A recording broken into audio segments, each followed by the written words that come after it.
Meu nome é Alba Cordeiro, e hoje, aos 78 anos, sinto o peso de cada um deles nos meus ossos, um cansaço que o sono não alivia mais.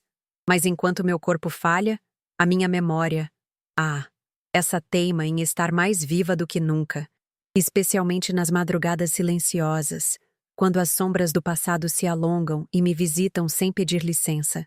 É por isso que estou aqui, com o coração um pouco apertado e as mãos trêmulas, decidida a finalmente abrir uma caixa de Pandora que mantive, trancada a 7 chaves dentro do peito por quase 50 anos. Uma história que me moldou, me quebrou e, de uma forma estranha e dolorosa, me reconstruiu. É uma confissão que devo a mim mesma, antes que o tempo apague as palavras da minha boca. Decidi que chegou a hora de contar como um único erro, um ato impensado nascido da mais profunda solidão. Não apenas implodiu a imagem de família perfeita que eu lutei tanto para erguer, mas também me acorrentou a um segredo que, por uma ironia cruel do destino, acabou me libertando da pior maneira que se pode imaginar. É uma história sobre o silêncio, sobre os vazios que se instalam dentro de um casamento e sobre as verdades que se escondem por trás das cortinas bem passadas de uma casa de família. Uma verdade que me custou a paz por uma vida inteira e que só se revelou quando eu já não esperava mais nada, a não ser o fim. Antes de mergulhar fundo nessas águas turvas do meu passado, eu queria pedir um favor a você que me escuta agora. Deixe o seu like neste vídeo, se inscreva no canal para não perder o desfecho desta e de outras histórias. E me conte ali nos comentários de qual cidade você está me assistindo. Saber que tem alguém aí do outro lado me ouvindo me dá a força que preciso para continuar. Acredite, eu vou precisar de toda a força possível para reviver o que vem a seguir. O dia em que minha vida, da forma como eu a conhecia, começou a desmoronar em silêncio, sem que ninguém, nem mesmo meu marido, percebesse o barulho da minha queda. Estou escrevendo o bloco 2. Para entender o nó que se formou na minha garganta por tantos anos, preciso levar você de volta a 1976. Eu tinha 30 anos, a pele ainda lisa e o corpo cheio de uma energia que eu não sabia onde gastar. Morávamos em uma cidadezinha no coração de Minas Gerais, daquelas onde o tempo parece andar mais devagar, preguiçoso, e a vida é regida pelo sino da igreja e pelo cheiro de café coado na hora. As ruas de paralelepípedo guardavam os segredos de todas as famílias, e a fofoca corria mais rápido que o vento. Naquele lugar, a vida de uma mulher era um roteiro já escrito: nascer, crescer, casar, ter filhos e cuidar da casa até o fim dos dias. E eu, por muito tempo, acreditei que estava cumprindo meu papel com louvor, sem questionar o preço que pagava por isso. Nossa casa era o retrato fiel dessa perfeição. Tinha um portão de ferro branco e um jardim na frente que eu cuidava com um zelo quase doentio, com roseiras que davam as flores mais bonitas da rua. Por dentro, o chão de madeira encerado brilhava tanto que refletia a luz do sol, e o cheiro de bolo de fubá ou de pão caseiro estava sempre no ar. Nas paredes, os retratos da nossa família. Eu, Roberto e nossos 2 filhos, Carlos e Lúcia, todos sorrindo como se a felicidade fosse o ar que respirávamos. Mas era tudo uma encenação.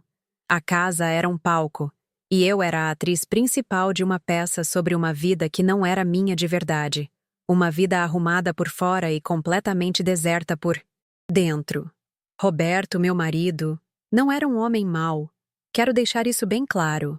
Ele era honesto, trabalhador, respeitado por todos na cidade. Saía de casa antes do sol nascer para trabalhar na sua pequena empresa de transportes e voltava só no fim do dia, com as mãos calejadas e o cansaço estampado no rosto. Ele cumpria sua parte no acordo silencioso que era o nosso casamento. Ele trazia o sustento, a segurança. Mas era só isso.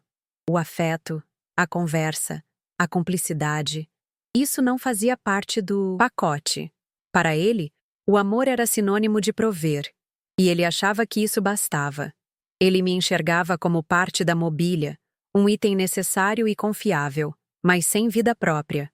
Minha rotina era um ciclo interminável de tarefas. Eu acordava, preparava o café, arrumava as crianças para a escola, limpava a casa, lavava a roupa no tanque, preparava o almoço, buscava as crianças, ajudava na lição de casa, fazia o jantar e esperava. A espera era a pior parte. As tardes eram longas, preenchidas apenas pelo tic-tac do relógio na parede da sala e pelos sons distantes da rua. Eu me sentia como um fantasma na minha própria existência, garantindo que tudo funcionasse perfeitamente para os outros, enquanto a minha própria alma ia se esvaziando, grão por grão, em um silêncio que chegava a doer nos ouvidos, um vazio que nenhuma tarefa doméstica conseguia preencher. Meus filhos, eles eram a minha luz, o meu propósito. Carlos, com seus 8 anos e joelhos sempre ralados, e a pequena Lúcia, com seus cachinhos dourados e um sorriso que desarmava qualquer tristeza. O amor que eu sentia por eles era a única coisa real e pulsante em meio àquela monotonia. Cuidar deles, ouvir suas risadas, sentir seus bracinhos ao redor do meu pescoço, isso me dava forças para levantar da cama todas as manhãs. Mas o amor de mãe, por mais imenso que seja, não preenche o vazio deixado pela falta do amor de mulher. Ele nutre uma parte de você, mas deixa outra completamente faminta, esquecida num canto escuro. Naquela época, a gente não falava sobre essas coisas. Uma mulher casada reclamar de solidão era quase uma ofensa, uma ingratidão. Nas rodas de conversa com as outras senhoras, na porta da igreja ou na venda do seu Joaquim, o assunto era sempre o mesmo. A nova receita de rosca, a saúde dos filhos, o preço do feijão. Falávamos de tudo, menos do que realmente importava. Havia uma cumplicidade velada no olhar de cada uma, um reconhecimento silencioso daquele mesmo vazio. Mas nenhuma de nós tinha a coragem de ser a primeira a confessar. Então, a gente sorria, concordava e voltava para as nossas casas impecáveis, para as nossas vidas perfeitamente solitárias. A chegada de Roberto em casa era um ritual previsível e desolador. Ele entrava, deixava a pasta de couro no canto, me dava um beijo na testa, um gesto automático, sem calor. Sentava-se em sua poltrona de couro, a rainha da sala, e ali ficava, primeiro com o jornal, depois com os olhos fixos no telejornal. Eu servia o jantar, comíamos em silêncio, um silêncio que só era quebrado pelo som dos talheres no prato e pela voz do apresentador na televisão. Depois ele se levantava, me dava boa noite e ia dormir. E eu, Alba, a mulher, ficava para depois. Um depois que, dia após dia, eu entendia que nunca chegaria. Eu ficava com a louça suja e a alma vazia. E era nesse deserto de afeto que Helena aparecia. Helena, a irmã mais nova de Roberto, era o meu oásis. Ela era o completo oposto do irmão. Se Roberto era a quietude e a sombra, Helena era o som e a luz. Ela morava na capital, mas vinha com frequência visitar a família. E cada visita dela era um evento que quebrava a monotonia dos meus dias. O som do carro dela parando em frente à minha casa era como uma promessa de vida, de risada, de conversa de verdade. Ela descia do carro com suas roupas coloridas e um sorriso que parecia iluminar a rua inteira, trazendo consigo o cheiro de um mundo que eu nem sabia que existia. Enquanto Roberto me via como parte do cenário, Helena me via de verdade. Ela entrava na minha cozinha, puxava um banquinho e ficava ali, me observando, perguntando sobre o meu dia. Não por educação, mas por interesse genuíno. Ela me contava sobre os filmes que tinha visto, sobre as músicas que estavam na moda, sobre as confusões do trabalho dela na cidade grande. A presença dela transformava minha cozinha, o centro das minhas obrigações, em um refúgio, um espaço de confidências e cumplicidade. Com ela, eu não era apenas a esposa do Roberto. Eu era a Alba. As tardes que ela passava comigo eram as melhores. A gente falava de tudo, dos assuntos mais banais aos sonhos mais secretos que eu guardava no fundo do peito. Ela me ajudava a descascar legumes para a sopa enquanto me fazia rir até a barriga doer. Um riso frouxo, verdadeiro, que eu raramente tinha a chance de dar. Helena tinha o dom de tornar qualquer tarefa pesada em algo leve, em um pretexto para estarmos juntas. Ela olhava nos meus olhos quando eu falava, e naquele olhar eu encontrava o reconhecimento que eu buscava desesperadamente no meu marido e não encontrava. Ela me fazia sentir viva. Assim, sem que eu percebesse, fui me apegando àquele calor, àquela luz, como uma planta que se vira em direção ao sol para sobreviver. A amizade dela se tornou o meu sustento emocional. Eu contava os dias para a próxima visita. Mas havia um lado cruel nisso tudo. Quando ela ia embora, o silêncio que ficava para trás parecia ainda mais pesado. A casa ainda mais vazia. A alegria que ela trazia só servia para sublinhar a tristeza da minha rotina. Cada risada compartilhada com ela era um lembrete doloroso de tudo o que me faltava com o meu marido. E foi essa carência, essa fome de afeto, que me deixou cega e vulnerável para o que estava por vir. Estou escrevendo o bloco 3. O erro, o momento exato em que a minha vida saiu do trilho e começou a correr por um caminho escuro e desconhecido, aconteceu numa tarde de quinta-feira, no auge do inverno. Chovia sem parar há dias. Uma chuva fina e gelada que deixava o mundo cinzento e melancólico. Um reflexo perfeito do que se passava dentro de mim. Eu tinha tido mais uma das minhas brigas silenciosas com Roberto. Não houve gritos nem pratos quebrados. Foi pior. Tentei falar com ele sobre uma pequena preocupação minha, algo sobre o futuro do Carlos na escola. Ele nem se deu ao trabalho de baixar o jornal que lia. Apenas emitiu um som com a garganta, um ruído de descaso, e continuou a ler, como se a minha voz fosse apenas um zumbido de inseto. Aquele gesto me aniquilou. Naquele instante, eu senti a solidão de uma forma quase física, como uma mão gelada apertando o meu coração. Senti-me completamente invisível. Uma voz sem som. Um corpo sem presença. Recuei para a cozinha, meu refúgio e minha prisão, e me encostei na pia fria, olhando a chuva escorrer pela vidraça. As gotas pareciam chorar por mim. Era um desespero surdo, uma vontade de gritar só para ter certeza de que eu ainda era capaz de produzir algum som, de que eu ainda existia.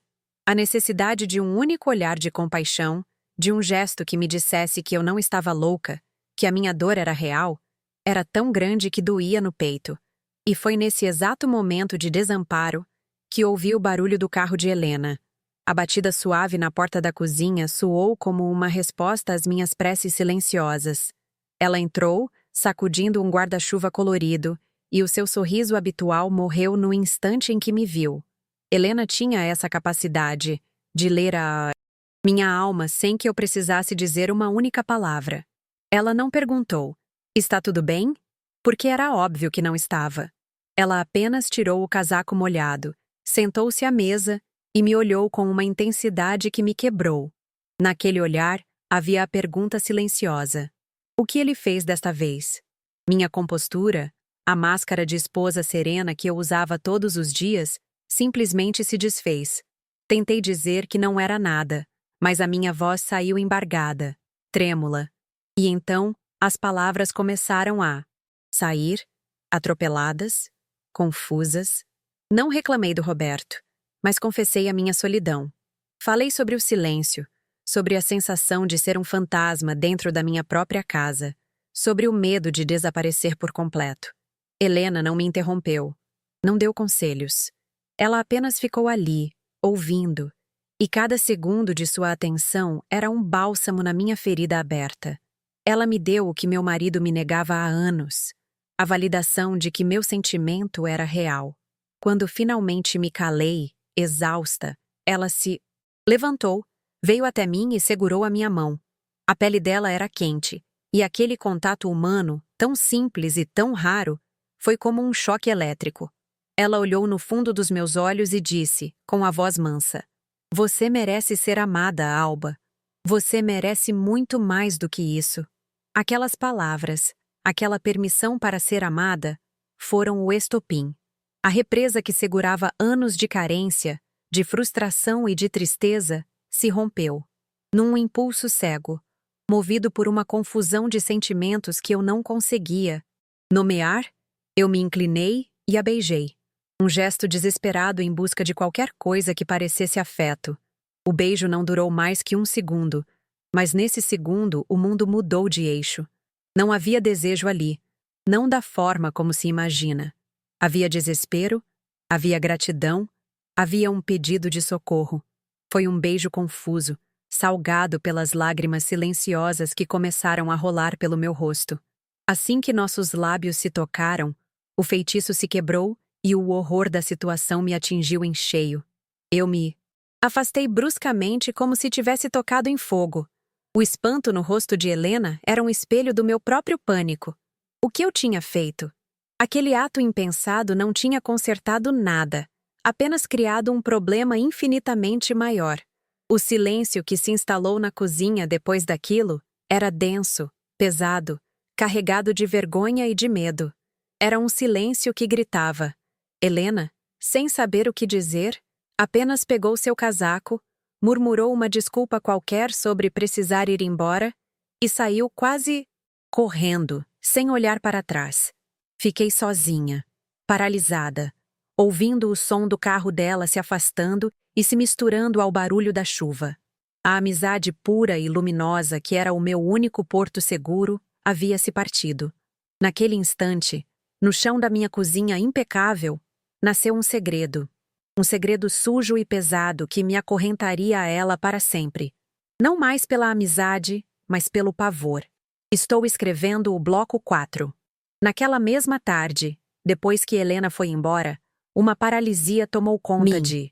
Fiquei um tempo que não sei medir, encostada na pia, olhando para o nada. Então, uma fúria silenciosa me invadiu, uma necessidade de apagar o que tinha acontecido. Comecei a limpar a cozinha com uma obsessão doentia. Areava as panelas até que o meu reflexo aparecesse nelas, esfregava o chão como se pudesse arrancar a memória daquele beijo do ladrilho. Quando Roberto chegou, encontrou a casa impecável e o jantar na mesa. Como sempre. Ele não notou meus olhos inchados, nem o tremor nas minhas mãos. A sua indiferença, que antes me feria, naquela noite foi o meu escudo. Ele não viu nada, porque nunca me via de verdade.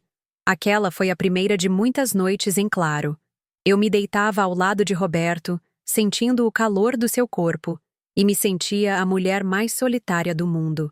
Na escuridão do quarto, minha mente não parava. Eu revivia o beijo, o toque, o olhar de espanto de Helena. O medo era uma criatura viva, que se aninhava no meu estômago. E se ela contasse? E se, num momento de raiva ou culpa, ela revelasse tudo a Roberto? A nossa família, a reputação dele, a minha imagem de santa, tudo seria destruído. A vergonha era tão grande que me dava náuseas. Eu não tinha traído meu marido por desejo por outra pessoa. Eu o tinha traído pela falta de tudo. E essa era uma verdade complexa demais para ser explicada ou perdoada. Na manhã seguinte, evitei meu próprio reflexo no espelho.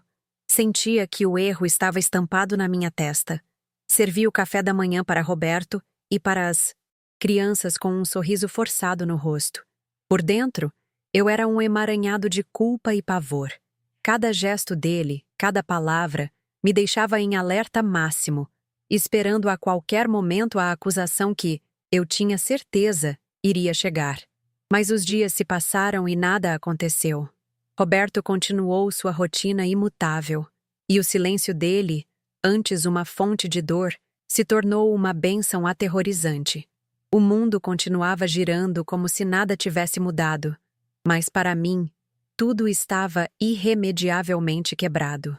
Alguns dias depois, o telefone tocou. Era Helena.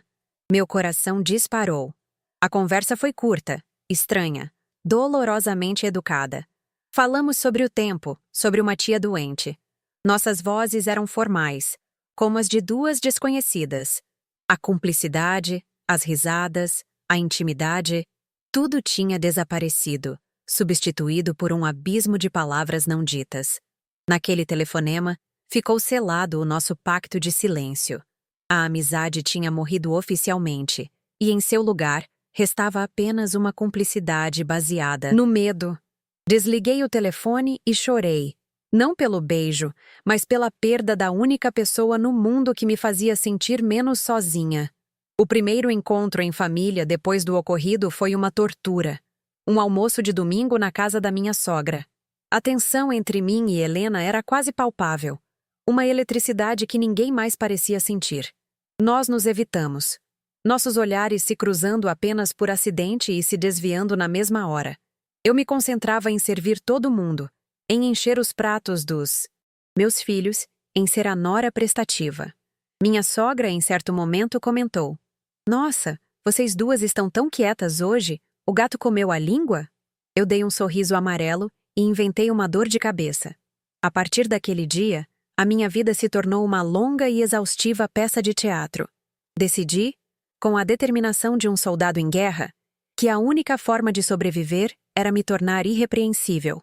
Se eu fosse a esposa perfeita, a mãe perfeita, a dona de casa perfeita, ninguém jamais suspeitaria da mancha escura que eu carregava na alma.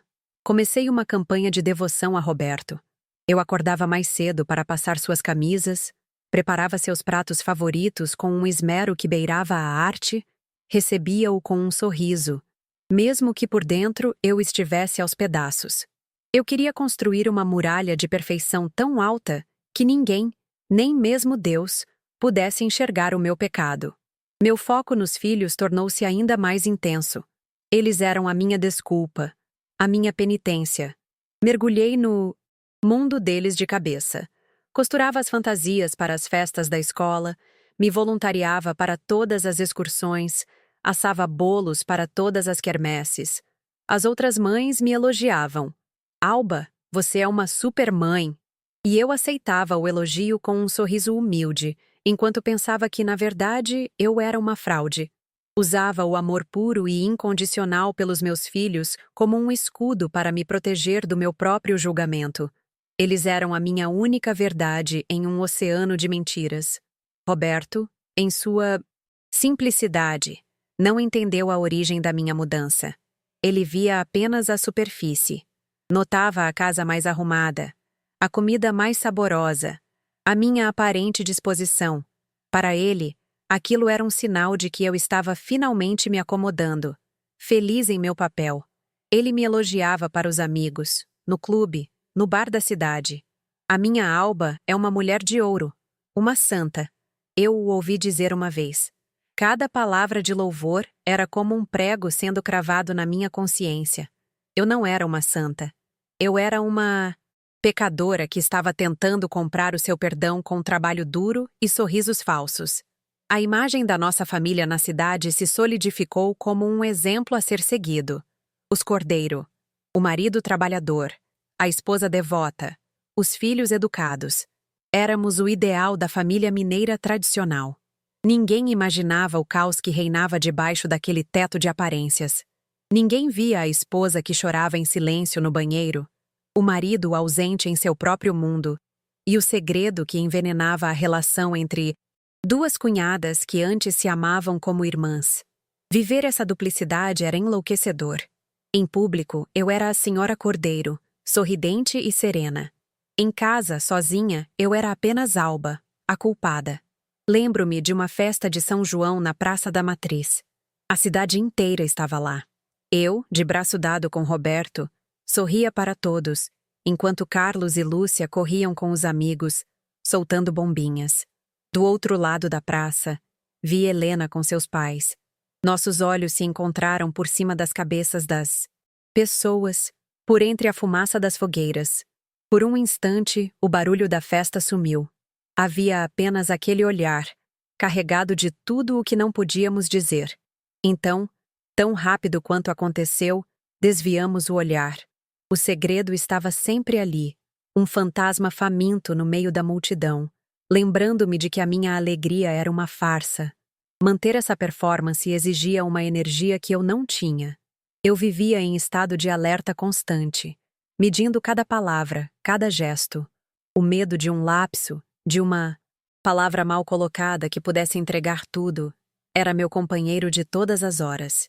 Eu me sentia exausta, não do trabalho doméstico, mas do esforço de sustentar aquela mentira. A minha casa, antes o meu mundo, havia se tornado uma prisão de luxo, e a minha família, o motivo da minha clausura. Eu mesma havia forjado as minhas grades, e agora não sabia como escapar. Aproximadamente 1 ano depois daquela tarde chuvosa, Helena nos deu uma notícia. Estava namorando firme um rapaz da capital. Um engenheiro, de boa família. Ao ouvir a notícia, senti um turbilhão de coisas. Primeiro, um alívio imenso. Ela estava seguindo com a vida dela, longe de mim, longe do nosso erro. O foco sairia de nós. Mas, logo em seguida, senti uma pontada de algo que não sei nomear. Uma espécie de luto pela amizade que havíamos perdido. Uma inveja por ela poder começar de novo, enquanto eu continuava presa ao mesmo lugar, ao mesmo homem, ao mesmo silêncio. Claro que tive de representar meu papel. Abracei-a. Desejei felicidades. Disse que o rapaz parecia ser uma ótima pessoa. Meu sorriso era perfeito. Minha voz soava sincera. Roberto estava radiante pela irmã. Vê-lo tão feliz pela felicidade dela, tão alheio à tragédia silenciosa que se desenrolara bem debaixo do seu nariz, era mais uma faceta da minha punição. Eu celebrava o futuro dela enquanto o meu parecia ter acabado naquela tarde, naquela cozinha, naquele beijo. Eu sorria, mas por dentro sentia como se uma parte de mim estivesse sendo enterrada. Poucos meses depois, veio o noivado. Outra festa. Outra celebração que eu tive de enfrentar com a minha máscara de contentamento. Ajudei minha sogra nos preparativos, opinei sobre os doces, arrumei as flores. Eu e Helena trabalhamos lado a lado, como duas estranhas cordiais. Trocávamos frases curtas, objetivas, sempre sobre a festa.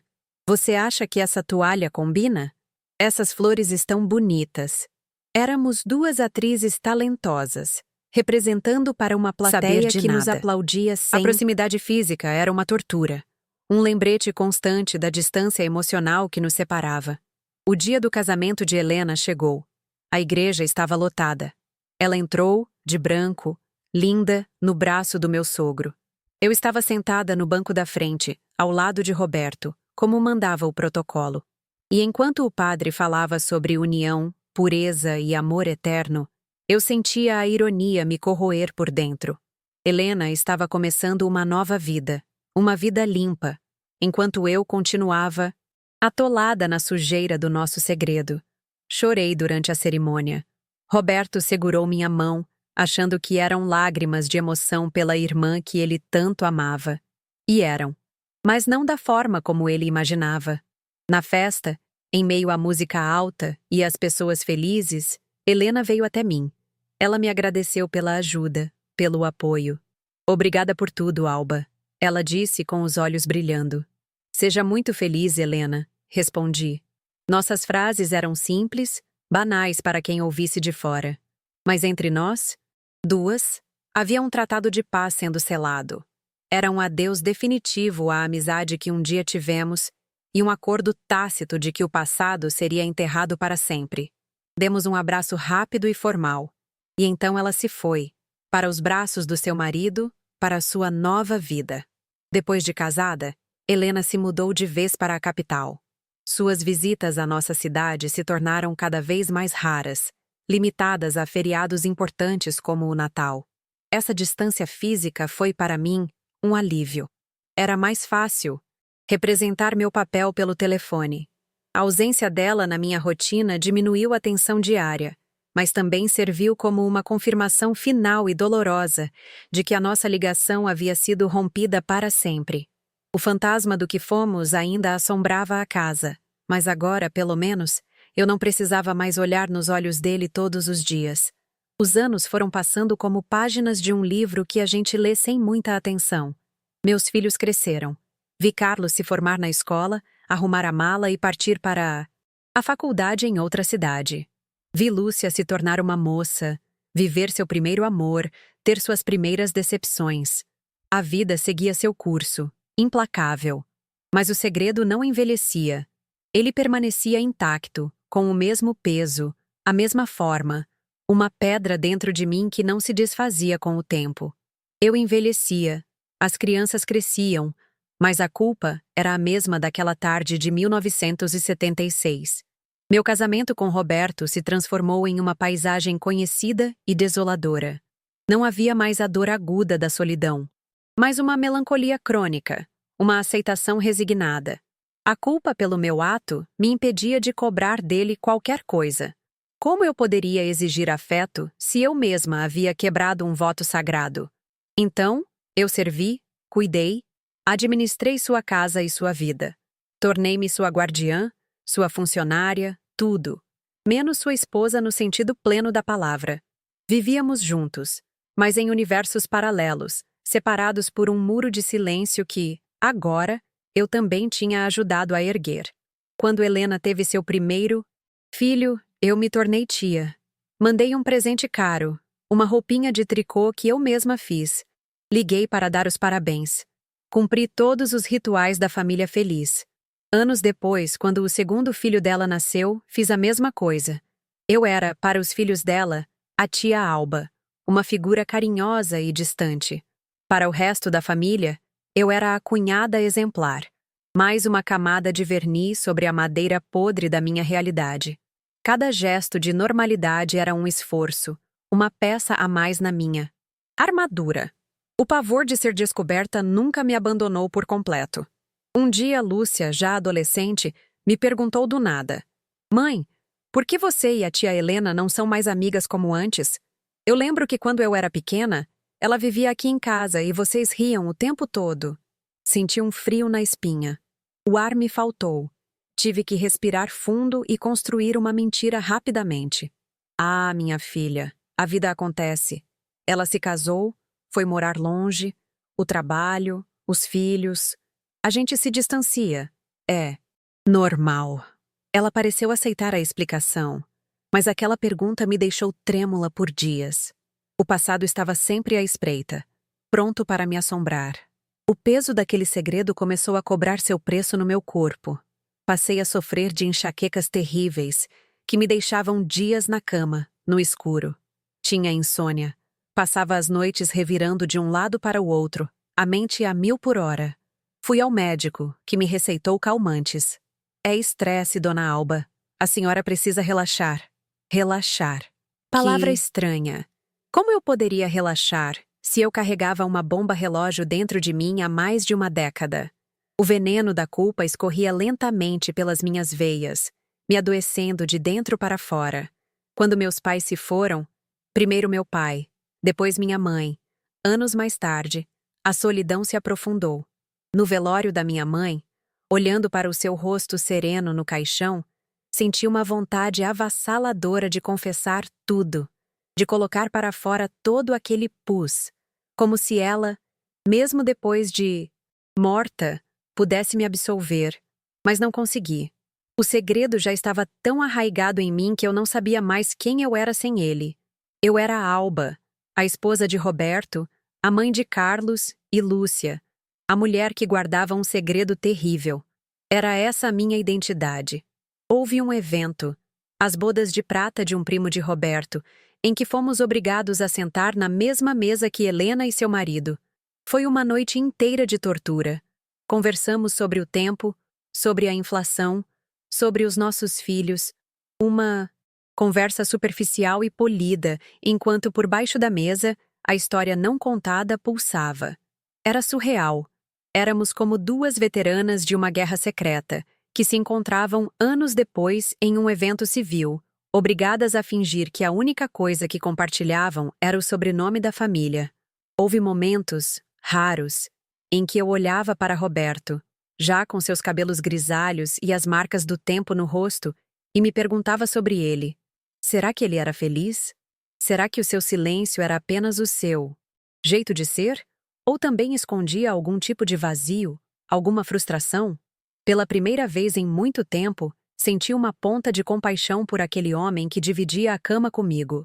Estávamos ambos sozinhos, cada um à sua maneira, presos no mesmo barco à deriva, sem nunca conseguir alcançar a outra margem. A casa, que um dia foi meu orgulho, também envelheceu. O brilho do chão deu lugar a riscos e marcas. As paredes que eu pintava todo ano começaram a mostrar fissuras. As cortinas desbotaram com o sol. A casa se tornou um espelho da minha alma. Por fora, ainda se mantinha de pé, funcional. Mas por dentro, estava cansada, gasta, cheia de remendos. Já não era mais o palco perfeito, mas sim o cenário de uma vida inteira de representação. Um lugar cansado de guardar tantos silêncios. Um dia soube que o marido de Helena estava doente. Um problema sério no coração. Liguei para ela, para oferecer meu apoio, para dizer que estava rezando por ele. A conversa foi, mais uma vez, um campo minado. Eu oferecia palavras de consolo a uma mulher cuja vida real eu desconhecia completamente, e ela as recebia com uma gratidão formal, distante. Éramos duas estranhas unidas por laços de sangue e por um erro antigo, presas a um teatro de cordialidade que nenhuma das duas tinha coragem de abandonar. Com os filhos já criados e com suas próprias vidas, a casa ficou grande e silenciosa demais. Era apenas eu e Roberto. E o segredo. Ele se sentava à mesa do café da manhã, almoço e jantar. Ele assistia televisão conosco na sala. Ele se deitava na cama entre nós dois. Ele se tornou o terceiro morador da casa, o mais presente de todos. O medo agudo da descoberta havia se transformado em uma melancolia constante, uma resignação de que eu morreria com aquela cruz nas costas. Comecei a desenvolver um hábito estranho: falar sozinha. Enquanto lavava a louça ou cuidava do jardim, eu sussurrava. Às vezes eu discutia com uma Helena imaginária, me defendia, pedia perdão. Outras vezes, eu confessava tudo. A um padre de mentira, detalhando meu pecado, esperando uma penitência que nunca vinha. Era a única maneira de aliviar a pressão que se acumulava dentro de mim. A única válvula de escape em uma vida inteira de contenção. Eu precisava ouvir a história em voz alta, mesmo que a única pessoa escutando fosse eu mesma. Em uma de suas raras visitas, Helena veio tomar um café da tarde. Já éramos avós. Nossos cabelos brancos, nossas mãos manchadas pelo tempo. Nós nos sentamos na varanda e, por um breve segundo, ao olhar para ela, vi a moça vibrante que ela tinha sido. Me perguntei se ela ainda pensava naquela tarde. Se o segredo ainda pesava para ela, como pesava para mim. Mas o momento passou. E logo estávamos mostrando fotos dos nossos netos, comparando suas gracinhas, como duas senhoras quaisquer.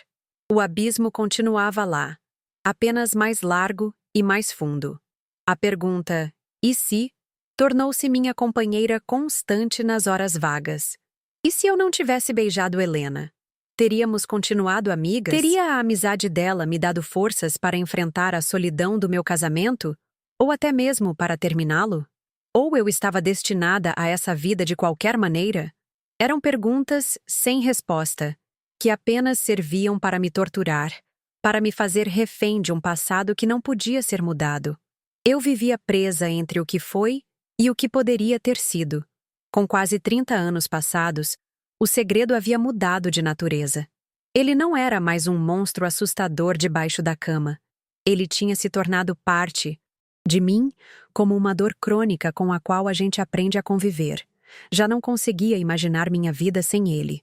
A culpa era o meu norte, a minha identidade secreta. Eu era a mulher que carregava esse fardo. E eu acreditava, com toda a minha alma, que essa seria a história da minha vida até o fim. Mal sabia eu que o destino ainda me reservava o capítulo mais cruel e revelador de todos. Estou escrevendo o bloco 5. A grande e cruel reviravolta da minha vida não veio como uma tempestade, mas como um telefonema em uma manhã banal de 2010. Eu já tinha 64 anos, e a minha vida com Roberto havia se acomodado em uma rotina de silêncios previsíveis. Eu estava no jardim, podando as roseiras, quando o telefone de casa tocou insistentemente. Era do escritório dele. Roberto tinha passado mal. Um mal súbito, grave. As palavras derrame cerebral e massivo soaram distantes, como se fossem de um filme. Larguei a tesoura de poda no chão e corri para dentro. Mas a verdade é que, a partir daquele instante, eu parei de correr. Minha vida, como a dele, ficou suspensa. No hospital, o choque foi brutal. O homem que vi na cama, ligado a tubos e máquinas que apitavam ritmicamente, não era o meu marido. Roberto era forte. Um touro, mesmo com a idade. Aquele homem na cama era frágil, indefeso, com um olhar perdido no vazio. Ele havia perdido a fala, o movimento do lado direito, a sua independência. Estava preso dentro de um corpo que não lhe obedecia mais. Os médicos foram diretos, com aquela compaixão fria que eles têm. O dano era extenso e permanente. Ele precisaria de cuidados em tempo integral pelo resto da vida. Naquele momento, eu entendi que a minha vida também havia acabado. Não hesitei em levá-lo para casa. Todos acharam que era um ato de amor e devoção supremos. E talvez fosse. Mas no fundo do meu coração, eu sabia que era outra coisa. Era a minha penitência. Depois de mais de 30 anos carregando a culpa de um beijo, o destino estava me oferecendo uma chance de redenção. Eu cuidaria dele. Eu daria banho em seu corpo inerte para limpar a minha alma suja. Eu o alimentaria para nutrir a minha própria consciência culpada. Eu me tornaria sua serva em tempo integral, pagando dia após dia pelo meu erro. Era a minha sentença final, e eu a aceitei com uma determinação sombria. O ano que se seguiu foi o mais longo e difícil da minha vida. Cuidar de um adulto acamado é uma tarefa que destrói o corpo e o espírito. Não há nada de nobre ou poético nisso. É um trabalho pesado, solitário e, por vezes, humilhante para ambos. Eu o virava na cama para evitar feridas, trocava suas fraldas, limpava sua sujeira, amassava sua comida e a colocava em sua boca com uma colher, como se ele fosse um bebê gigante. O cheiro de doença impregnou a casa, minhas roupas, meu cabelo. Eu envelheci 10 anos em um. Eu vivia em função dele, e quando ele dormia, eu desabava na poltrona ao lado, exausta demais para sentir qualquer coisa. Emocionalmente, era um deserto. Olhar para aquele homem que por tantos anos me ignorou e vê-lo tão dependente era um turbilhão de sentimentos contraditórios. Havia dias em que eu sentia uma imensa compaixão por seu sofrimento. Em outros, sentia raiva, um ressentimento por ele ter me aprisionado mais uma vez, agora de uma forma definitiva. E havia momentos, os mais estranhos de todos, em que uma ternura doentia surgia, enquanto eu aparava sua barba ou segurava sua mão sem vida. Eu estava pagando minha dívida, e o silêncio na casa, agora, não era mais o da indiferença, mas o da doença, o que o tornava ainda mais pesado e definitivo. Depois de quase um ano nesse ritmo, ficou claro que o fim estava próximo. Roberto definhava a cada dia. A família começou a se reunir. Meus filhos, já adultos e com suas próprias vidas, vinham nos fins de semana. E Helena veio da capital. Vê-la entrar novamente naquela casa, agora um santuário de doença e tristeza, foi desconcertante. Ela estava mais velha, o rosto marcado pela preocupação com o irmão. Ficávamos as duas no quarto, uma de cada lado da cama, em um silêncio constrangedor, unidas por aquele homem que morria e separadas por um segredo que continuava vivo entre nós. O dia final chegou numa tarde de domingo. O quarto estava em penumbra, e o único som era a respiração difícil e ruidosa de Roberto. Eu estava sentada na beirada da cama, segurando sua mão esquerda, a única que ele ainda movia um pouco. Estava fria. Helena estava do outro lado, em pé, olhando para o rosto do irmão com os olhos cheios de lágrimas. Eu me preparava para o fim, para o momento em que a minha longa penitência finalmente terminaria. Eu me sentiria livre? Ou apenas mais vazia? Eu não sabia. Se essa parte da minha história te tocou de alguma forma, não esquece de deixar seu like e comentar o que achou. Eu leio tudo com muito carinho e a sua opinião me ajuda a seguir em frente. De repente, algo mudou. Roberto abriu os olhos. Mas não eram os olhos vazios e desfocados dos últimos meses. Havia uma luz ali, uma clareza assustadora, uma última fagulha de consciência. Ele olhou diretamente para mim, e meu coração gelou. Pensei, É agora. Ele vai dizer alguma coisa. Talvez um agradecimento por todo o meu sacrifício. Ou talvez, em um último momento de lucidez, ele soubesse de tudo e fosse me amaldiçoar. Todo o quarto ficou em silêncio, esperando. Eu me inclinei, pronta para ouvir sua última palavra, o veredito final da minha vida. Ele apertou a minha mão. A força que ele usou me surpreendeu. Foi um aperto firme, intencional. Eu olhei para ele com os olhos marejados, esperando. Roberto? Eu sussurrei. Senti os olhares de meus filhos e de Helena sobre nós. Era o momento sagrado do adeus, o último instante entre marido e mulher. A conclusão de uma vida inteira juntos. Eu me preparei para receber suas últimas palavras como um presente ou como uma punição. Qualquer coisa que viesse dele, eu aceitaria. Era o fim da minha jornada, o ponto final da minha história, de culpa e dedicação. Mas então, aconteceu o que eu jamais poderia imaginar em meus piores pesadelos. Ele não falou comigo. Com um esforço que pareceu consumir toda a energia que lhe restava no mundo, ele virou o rosto. Lentamente, dolorosamente, ele desviou o olhar de mim e o fixou em Helena, que estava do outro lado da cama, chorando em silêncio. O olhar dele para ela não era de um irmão se despedindo. Era um olhar de desespero, de súplica, um olhar que carregava o peso de uma vida inteira de coisas não ditas. A atmosfera no quarto mudou de tristeza para uma tensão insuportável.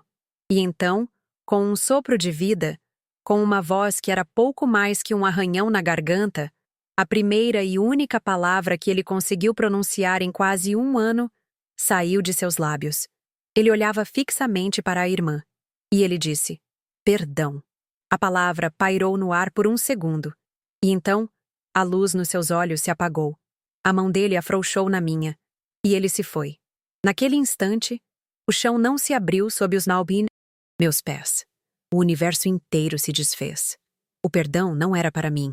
Não era pela minha traição. Era dele. Para ela. Estou escrevendo o bloco 6. Fiquei paralisada, ainda segurando a mão que já não tinha mais vida. Soltei-a devagar. O som do choro dos meus filhos preencheu o quarto, mas para mim, tudo estava em um silêncio ensurdecedor. Levantei a cabeça e olhei para Helena. Nossos olhares se cruzaram por sobre o corpo de Roberto. No rosto dela, misturada à dor da perda, eu vi a confirmação. Vi o pânico de um segredo exposto no último segundo. Naquele instante, o fardo que eu carreguei sozinha por 35 anos deixou de ser só meu. Ele se tornou nosso.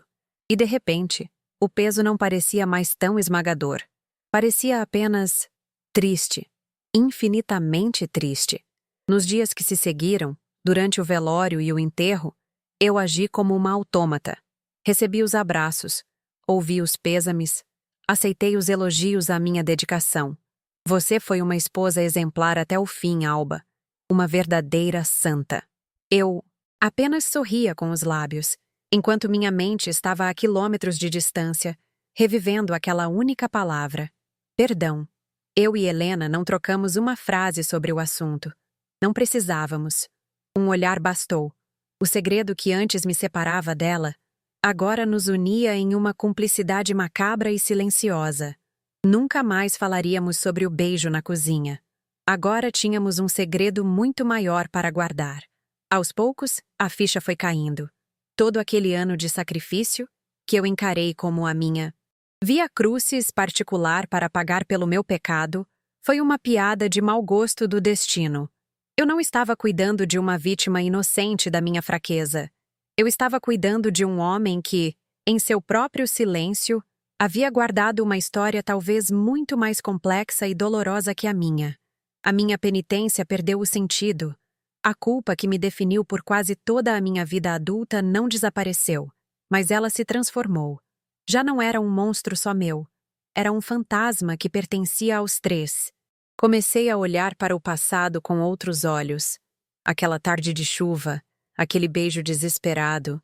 Ele não foi apenas o meu momento de fraqueza. Talvez tenha sido o dela também, por motivos que eu nunca soube enxergar, cega que estava pela minha própria dor. Será que a vivacidade de Helena, seu carinho por mim, era também um reflexo da sua própria solidão, da sua própria história complicada com o irmão? O meu ato impensado, que eu vi como o início de tudo, talvez fosse apenas uma consequência, um eco de outras dores, de outros silêncios que já existiam muito antes. Hoje, sentada na varanda desta mesma casa, agora só minha, sou uma viúva de 78 anos. Sou avó, e meus netos correm por este jardim onde um dia eu chorei de solidão. Olho os retratos na parede e vejo a mentira que vivemos. Mas não sinto mais raiva. O que sinto é uma imensa e profunda compaixão. Compaixão por mim, a moça de 30 anos faminta por afeto. Compaixão por Roberto, o homem que não sabia falar de sentimentos e que guardou para si um fardo pesado demais. E compaixão por Helena, a moça vibrante que talvez amasse de um jeito que não podia ser amado. A verdade que me foi revelada no leito de morte do meu marido é que eu não fui a única a trair. Fomos 3 almas afogadas em solidão, cometendo os nossos próprios erros na tentativa desesperada de encontrar uma pequena fresta de luz. Nenhum de nós era o vilão na história do outro.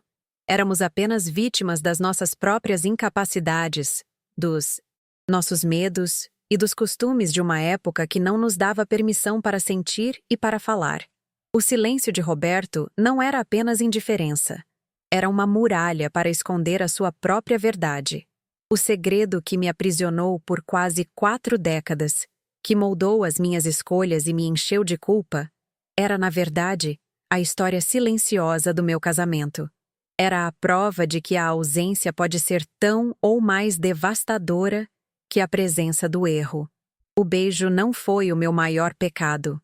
O meu maior pecado, o nosso maior pecado, foi ter aceitado viver uma vida inteira de silêncios. Foi a falta de conexão, a fome de diálogo, a incapacidade de olhar para o outro e perguntar: o que se passa aí dentro? Foi esse vazio que nos levou à ruína. E é essa a única lição que me resta para deixar a você que me ouviu até agora. As paredes de uma casa, por mais limpas e arrumadas que estejam, guardam mais segredos e dores do que podemos imaginar. A traição que destrói uma família raramente começa com um ato. Ela começa muito antes, no silêncio, na distância, nos vazios que deixamos crescer entre nós. Portanto, cuidem dos seus amores. Conversem, mesmo quando for difícil. Toquem-se, olhem-se nos olhos. Não deixem que o silêncio se torne o morador mais barulhento da casa de vocês. Porque, às vezes, a gente passa a vida inteira se culpando por um erro, sem perceber que a maior falha foi a vida inteira de ausência que o permitiu acontecer.